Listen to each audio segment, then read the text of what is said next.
not only in West Tennessee, but also in the East Tennessee, in the Smoky Mountains. One of the projects that's being completed right now is the around Knoxville 40, the expansion of Interstate 40 that we did around Knoxville. They're just about got it complete. The Orange Route, which was going to be a bypass for Knoxville, we worked on that and worked with the people there in East Tennessee on that. And also in Middle Tennessee, many of the projects that are going on in Middle Tennessee now, we were able to be involved in to some degree, as well as here in West. So you have to have a broad, moving into leadership, you have to have a broader view, and remember that we represent the whole state of Tennessee, not just rural West Tennessee. Right, and your workload doubled. They did. And probably tripled. Tripled, yeah. But your first priority was 77 district. That's You right. was always here for the people, even though you had the tons more pressure up on you being the chairman of transportation. And which, you know, there's a lot of things happening around this area. One great thing you did for Old Biden County was the Polk Station Railroad. You know, there was so many articles and letters went in about the train. It was a hillside that you couldn't even see the railroad crossing, and the school bus crossing every morning and evening. And soon it was, people thought nothing was being done, but actually it takes time to do stuff like that. And it was a long project. It was a long project, and we were able to, but you know, not only just this railroad crossing here, but we worked on railroad crossings all across the state, the ones that were the most dangerous. And you know, the 77 district was always my first priority. The spillway, I drove down there this morning. They're working on the spillway right now. The equipment's there. They've turned it into one lane, and they're working to replace the spillway, which was a priority of mine and Congressman Tanner, Senator Herron. The port in Lake County, where they're building the slack water port, which is going to create hopefully many jobs for West Tennessee. I-69, they're about to begin construction this fall around Old Biden County. So Highway 45 coming into Union City from Kennon, that'll be the last leg, completing it and making it 4 lane from the Tennessee, from the Kentucky line to the Mississippi line. The bypass, Tyson bypass around Union City.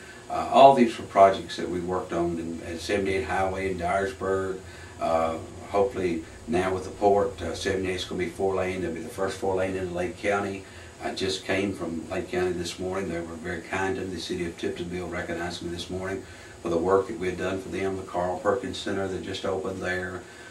So, you know, we just had so many wonderful opportunities to work and serve the people of rural West Tennessee, and it's been a great experience, and I just cannot say thank you enough to all the people for allowing me the opportunity to serve and represent them in Nashville.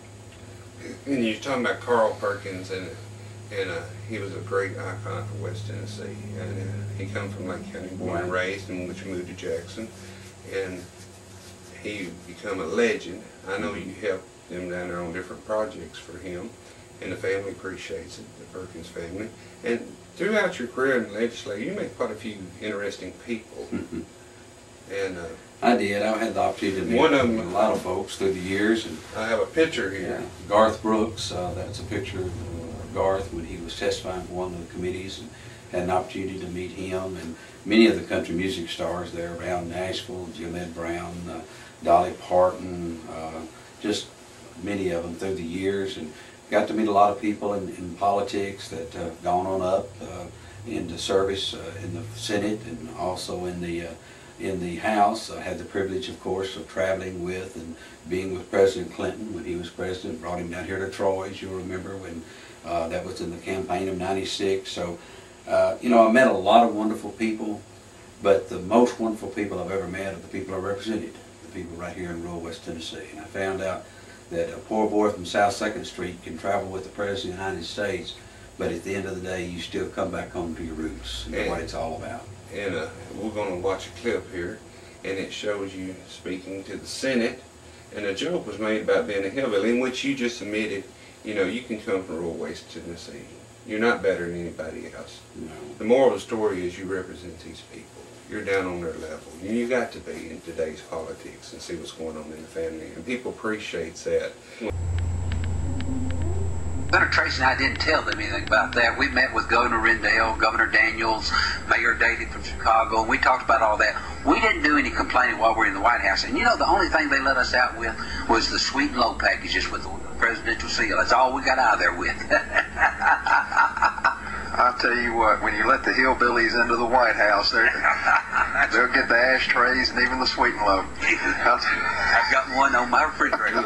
Yeah, I say that. one of my last 2 trips to the White House when I was Chairman of Transportation, meeting with Secretary Peters, we had multiple discussions on projects throughout the country, and about the only thing Senator Tracy and I laughed because the only thing you could get out of the White House with was a sweet and low wrapper packages with the presidential emblem on them. So, but it was an exciting career, Chris. I've lived the American dream. I came from a poor upbringing and was fortunate enough to get into a business that did well.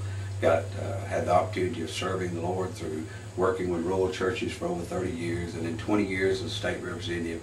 You know, I've lived the American dream, and I just thank God for the opportunity I've had, and I thank the people of rural West Tennessee for letting me serve them. You've had a terrific career, and you said something there, the Lord. If you don't have the Lord in your life nowadays, you know, you don't have anything. You don't have anything.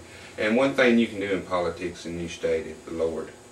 And when the Lord gets ready to call you home, He's not going to say Democrat, get on one side, Republican over here. He's going to judge the man behind the heart and what he did for the fellow man that stands there in his community to help their family. How he stood for us, right. That's right. And I want to appreciate you being on the show. Well, it's a great opportunity.